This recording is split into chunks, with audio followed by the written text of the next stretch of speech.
sermão do Sr. Padre Carlos, vamos primeiro ler um comunicado que o nosso Superior-Geral da Fraternidade São Pio X fez no passado dia 28 de outubro, a respeito do Sínodo da Amazônia. Caros membros da Fraternidade, o recente Sínodo para a Amazônia foi teatro de cenas execráveis, onde a abominação de ritos idólatras adentrou o santuário de Deus de uma maneira nova e impensável. Por sua parte, o documento final desta tumultuosa Assembleia atacou a santidade do sacerdócio católico, pressionando tanto pela abolição do celibato eclesiástico quanto pelo estabelecimento de um diaconato feminino. Verdadeiramente, as sementes de apostasia que nosso venerável fundador, Dom Marcelo Lefebvre, identificou como operando desde os primeiros dias no concílio, continuam a dar frutos com eficácia renovada. Em nome da inculturação, os elementos pagãos estão sendo integrados cada vez mais ao culto divino e podemos ver, uma vez mais, como a liturgia que seguiu ao Concílio Vaticano II se presta perfeitamente a isso. Diante de tal situação, convocamos a todos os membros da Fraternidade e aos terciários a uma jornada de oração e penitência reparadora, já que não podemos permanecer indiferentes diante destes ataques à santidade da Igreja, nossa Mãe. Pedimos que um jejum seja observado em todas as nossas casas no sábado, dia 9 de novembro. Convidamos todos os fiéis a se unirem a isso e também encorajamos as crianças a oferecerem orações e sacrifícios. No domingo, 10 de novembro de 2019, cada sacerdote da Fraternidade celebrará uma missa em reparação e em cada capela serão cantadas ou recitadas as ladainhas de todos os santos, retiradas da liturgia das pregações, para pedir a Deus que proteja a sua Igreja e a preserve de todos os castigos que tais actos não podem deixar de atrair. Instamos que façam o mesmo todos os amigos sacerdotes, assim como todos os católicos que amam a Igreja. Tal é devido à honra da Santa Igreja Católica Romana, fundada por Nosso Senhor Jesus Cristo, que não é nem idólatra nem panteísta. Assinado Padre Davide Pereirani, Superior-Geral da Fraternidade. Alguns avisos, além desta declaração.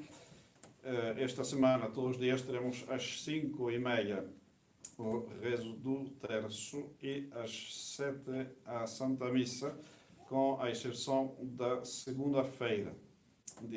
Na sexta, temos às 20 horas a catequese para os adultos.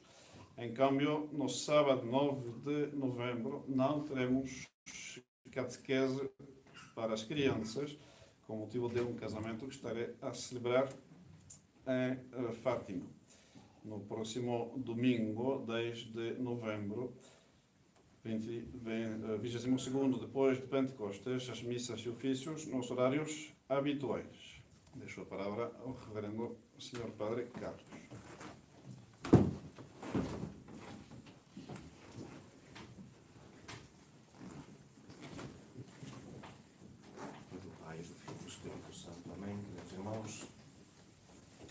Na exaltação sinodal, no fim do sínodo, o Papa Francisco falou de grupos da elite cristã, sobretudo católico, que se preocupam, estes membros se preocupam com miudezas e se esquecem das grandes coisas. Miudezas. Não sei se o celibato sacerdotal é uma miudeza para o Papa Francisco ou é uma grande coisa. Mas a conclusão, o documento final do Sínodo, pede que se permita a ordenação de homens com família legitimamente constituída e estável para sustentar a vida da comunidade cristã através da pregação da palavra e a celebração dos sacramentos nas zonas mais remotas da região amazônica. Mais uma vez se manifesta esta não só tendência, mas vontade expressa é de pedir à Igreja que examine, que torne a examinar esta sua instituição característica. Para alguns, esta prática do celibato converteu-se num peso, se tornou problemática, quase impossível no nosso tempo, no nosso mundo. E, de facto, o Sínodo também diz, no fim do documento, que alguns pronunciaram-se em favor de uma abordagem universal do tema. Isto é, não limitar-se ao aspecto da Amazónia, ao povo da Amazónia, mas também pensarem que, se calhar, teremos de ver isto para o resto da Igreja. Por que esta insistência da Igreja sobre o celibato para os padres?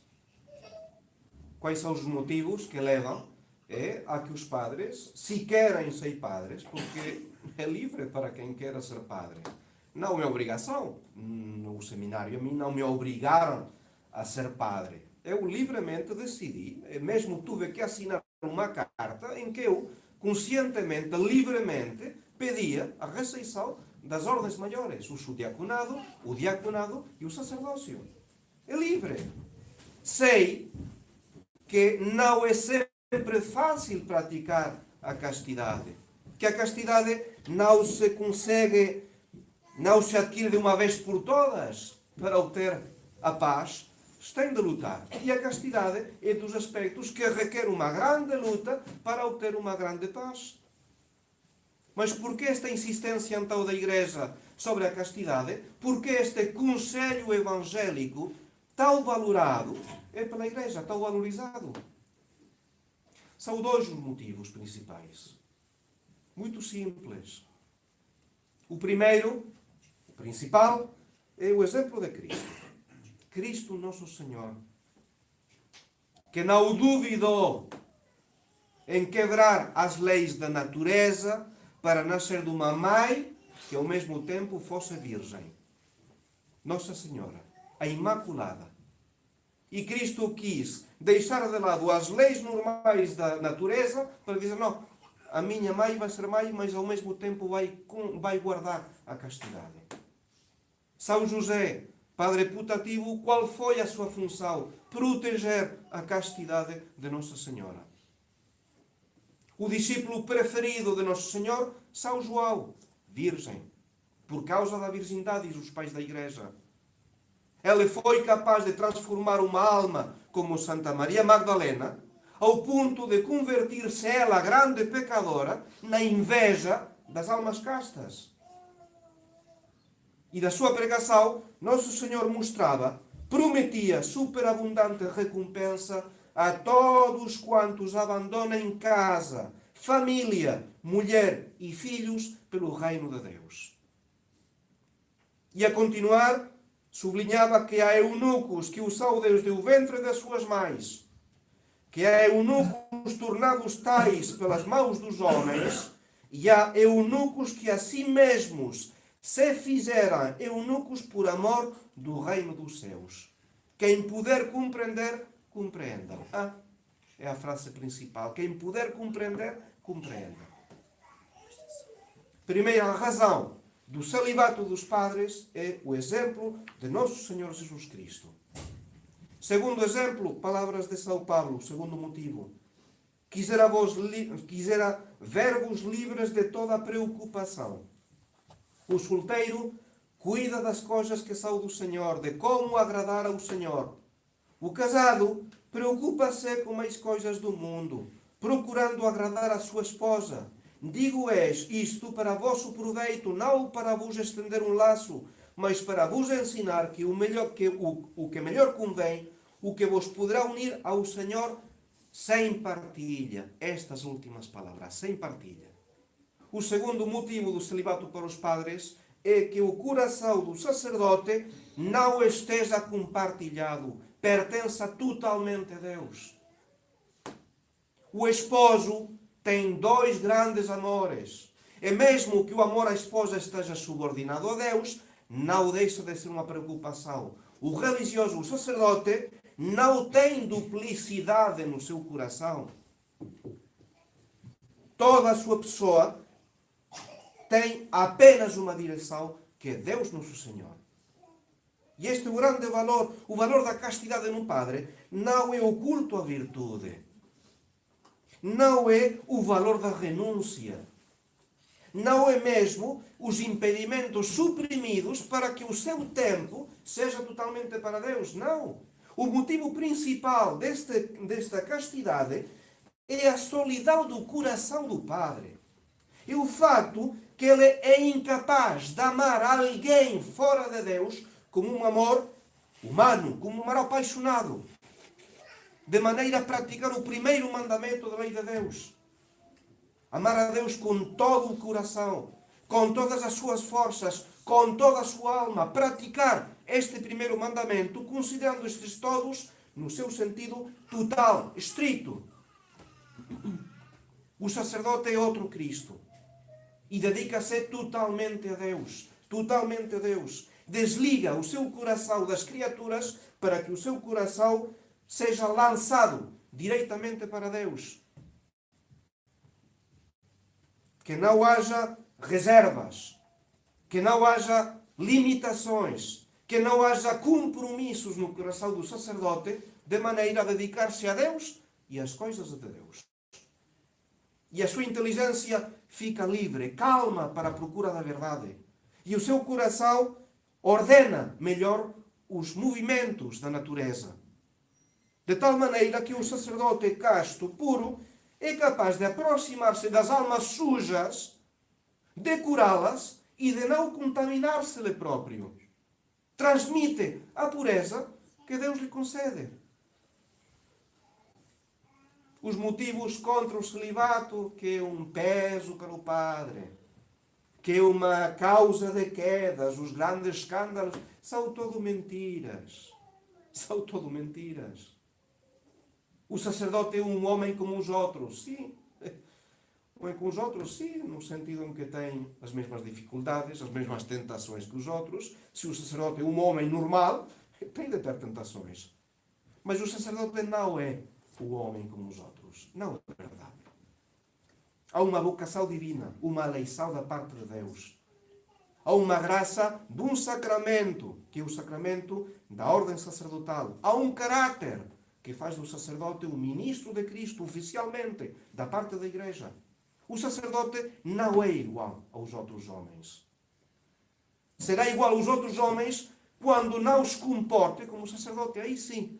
Será como os outros homens e será muito pior do que os outros homens. Porque o sacerdote que cai mais baixo, mais profundo que o resto dos homens. Mas já vemos que o problema não está em celibato sim, celibato não. O problema é a perda da identidade sacerdotal.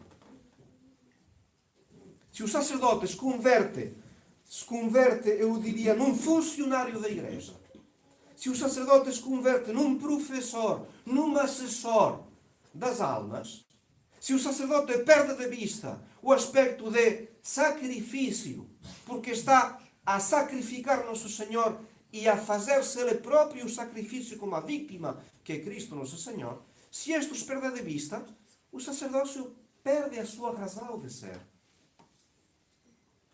O sacerdote não será capaz de vencer a impureza se não tem no seu coração um grande amor a Deus.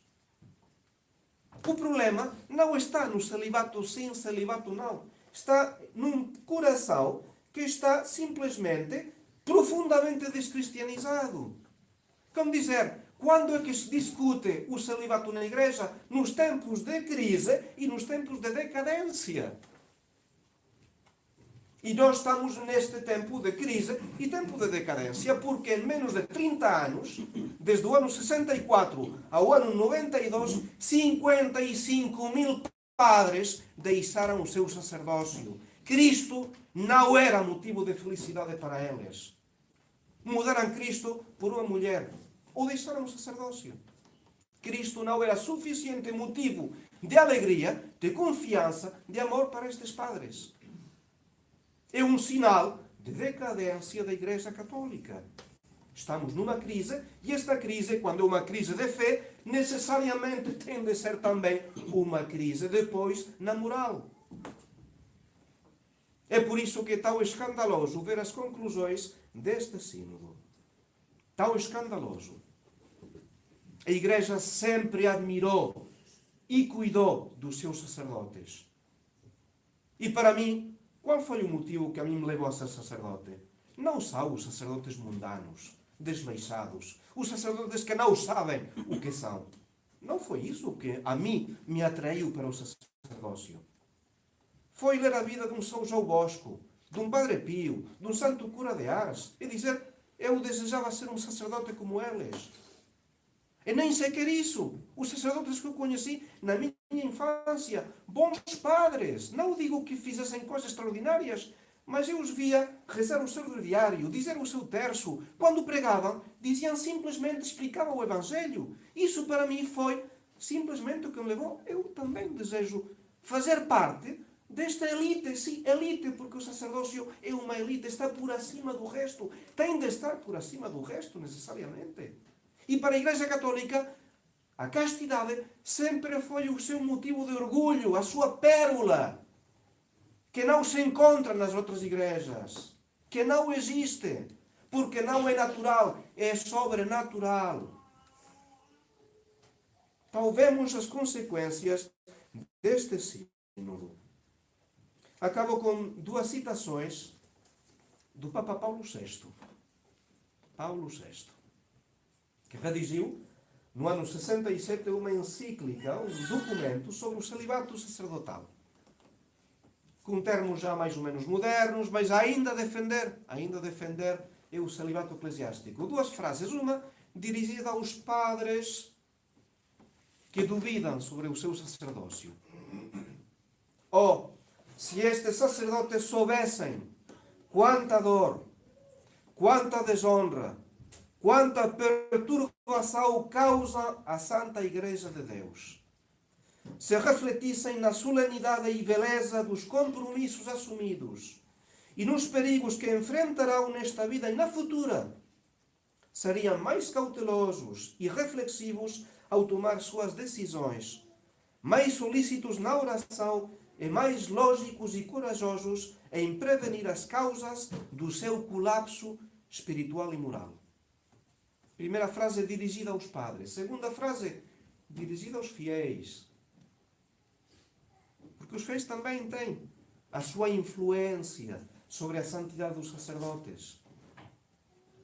Rezai e trabalhai pelas vocações sacerdotais.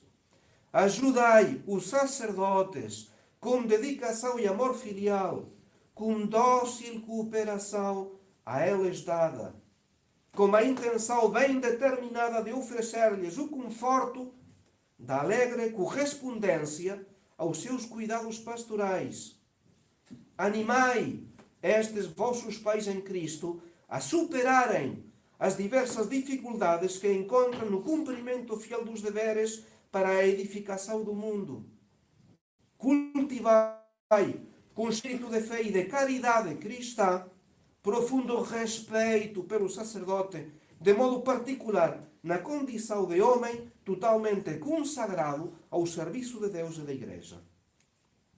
Então pedimos esta graça a Nossa Senhora Imaculada, também ela, virgem antes, durante e depois do parto. A sempre virgem, a Virgem das Virgens. É a ela que vamos pedir por todos os sacerdotes. Para aqueles que se afastaram do seu sacerdócio, que voltem à prática das virtudes cristãs, em particular o celibato. Para os tíbios, que se voltem fervorosos. Para os bons padres, que se convertam em santos padres, que realmente o que desejem seja viver santamente e transmitir esta santidade às almas que lhes foram confiadas. E isto pedimos a Nossa Senhora, porque ela renunciou a qualquer amor humano. Nossa Senhora, no seu coração, só estava presente Deus. Só estava presente Deus. O seu corpo, a sua alma, o seu coração pertenciam totalmente a Deus, Nosso Senhor. E Maria é a única que pode contagiar a pureza. É a Maria então que vamos pedir, pelo tanto os sacerdotes, para que sejam fiéis à sua vocação. É para que simplesmente através da prática e de cumprimento dos seus deveres, se salvem a si próprios e salvem outras almas que agradecem ver nos padres um modelo para a própria vida cristã. Em nome do Pai, do Filho e do Espírito Santo. Amém.